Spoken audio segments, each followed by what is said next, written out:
Hey guys, HighFlyer15 here, and welcome to the first episode, the first real episode of When Giving Up Is Not an Option. And we have square, square, square, because the text is screwed up in this one. All chat will also be like this, but he is in his Hellcat, or Talk 2, and we have a fail cat, and we can see his username, which is Kimura. And as I just said, he's in his fail cat as he's shooting gold with it on a talk. Yeah, skill switched out with premium, GG.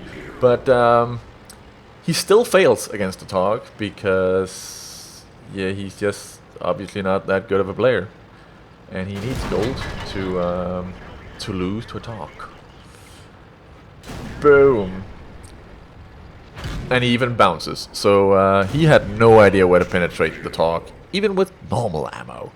So I guess that was justified by him using gold ammo, but as we can see, other people are named square, square, square. I don't know why the 8.8 replays are screwed up, but he is now almost alone. There's an M7 surrounded by stuff down there. A full HP KV2 is coming around the corner here. He just has to aim in the vicinity of the target, just fire his doom gun. But he shoots over him instead of just going out there, aiming, and killing the target. And he does write something, square. Don't know what that was. And the target should just be going for him. It is a super long reload on the KV2, but he is scared of that derp gun. And he should be, but not when it's reloading. I think he could have killed the KV2 before it had reloaded again. I think. Yeah. Perfectly honest. I think he could. But they are now all up against the target. So if he kills them now, he will get the medal of surviving a bunch of dudes. The KV2 goes for the turret of the target. The turret instead of just the body of the target. I don't know why. Yep, nope, no idea. But he's still up against 4 enemies, which all can penetrate the target. So he's still in a fighting to survive situation here. And oh, he spots the VK, and it's going across the bridge. And with the great gunner of the Talk 2, he does, oh, he hits it right there. And then a T150 makes a fatal mistake after I think he takes another shot at it on the bridge. No, he doesn't. But yeah, the T150 makes a fatal mistake here by going straight for the Tog, like just over the hill here, and the Tog tracks him, and it has no gun depression. So he's just gonna shoot that one in the tracks. The Covenanter could do some damage here, but he doesn't. He doesn't go forward there, and he just keeps on tracking the T150. The M3 Lee could also just go forward and shoot at the target, but he doesn't. He doesn't. So yep, those two just let their biggest tank die for no reason whatsoever. You know, the Covenanter shot him at the angle of the target. And the M3 just doesn't know how to get around that. I don't know what he was doing. And now he's down to 2 opponents. And one of them is the VK. The VK can still do quite a lot of damage. And he's right there. But he's using his shells on destroying the cover. And the target is just using all his shells on that. Okay, so the Covenanter didn't really penetrate the target even on the side, so I don't know where he could penetrate him. If he even can. Maybe he can't. He could have distracted him earlier and helped. But we're going to speed this up because this is just going to be a... Can you catch me? Nope, you can't. I'm going to run away. Nope, can you get... No, you can't catch me. Nope. Nope. And then the target just says, well, screw you. And then the Covenanter goes, oh, I have a shot. No, you don't. Good job, dude, surviving a whole bunch of tanks. And I'm just going to find your name right now while we look at this. There's no score screen, but I'm just going to go find your name here. Ba-ba-da-ba-ba. Fight to survive talk. Okay, well, okay, your name on your email is dum-dum.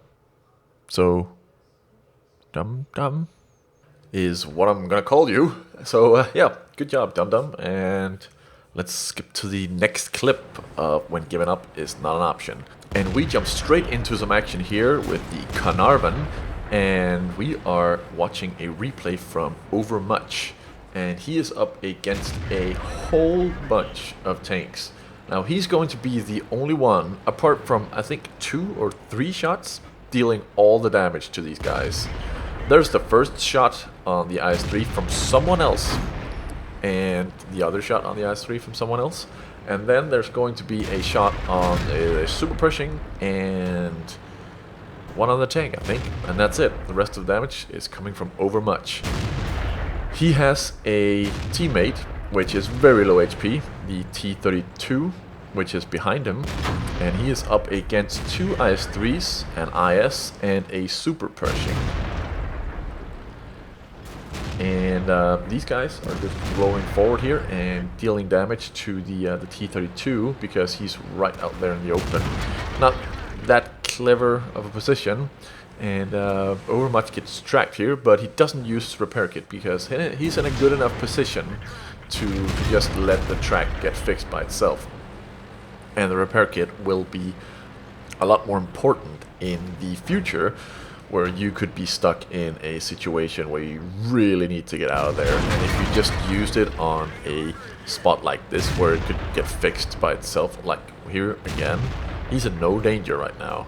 No danger whatsoever. So he's just letting the repair happen by itself. He bounced on the T-29, which is stock, by the way. Penetrates the IS-3 in a very nice position. Or spot. Position. Spot. And he is now letting the T-32 hide behind him. Gets a shot on the Super Pershing, but moves back a little bit. And then the Super Pershing penetrates the T-32. I don't know if that was gold or not. The Super Pershing doesn't have that great penetration, and the front of the T-32 is very bouncy when you don't have the penetration to deal with it. And Super Pershing now feeling a little bit too cocky, getting way forward, but bounces on the weak spot on top. I think he could have shot him in the track, and I think he realizes that. Kills the IS.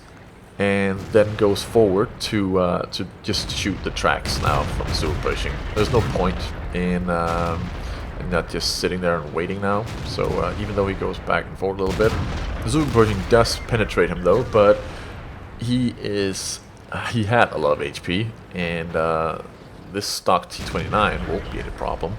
He's just gonna kill that.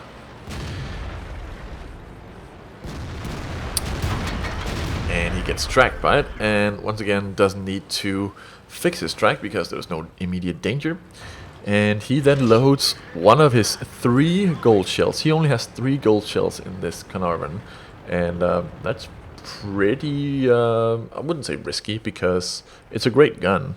It's the same as on the Centurion, and that gun is just amazing against tier 8, 9s, and even some 10s.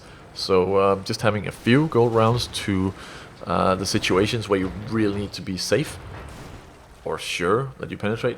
He moves back towards this wreck. Very clever of him, instead of the houses which could be destroyed. And he now has great cover. He uses one of his gold shells on the side, or right there on the IS-3. It shouldn't have ricocheted. Maybe it hit straight on the angle, but as we saw just a little bit, it was a penetration actually. The mark was a penetration, but it could have been like a wrong mark. The IS-3 gets way too cocky there and just rolls forward. His reload isn't even done, and he just rolls forward there and gets killed. Penetrates the IS-3 on the front there, and the IS-3. This Caravan is a 2-shot right now, but the IS-3 is alone and he can't really do anything. I think going up to him would be the best thing that the IS-3 could do right now, but nope. The IS-3 wastes his shot on the track of the Caravan, and he just uses his repair kit there to get out there and kill him as fast as possible. So, good job fighting to survive.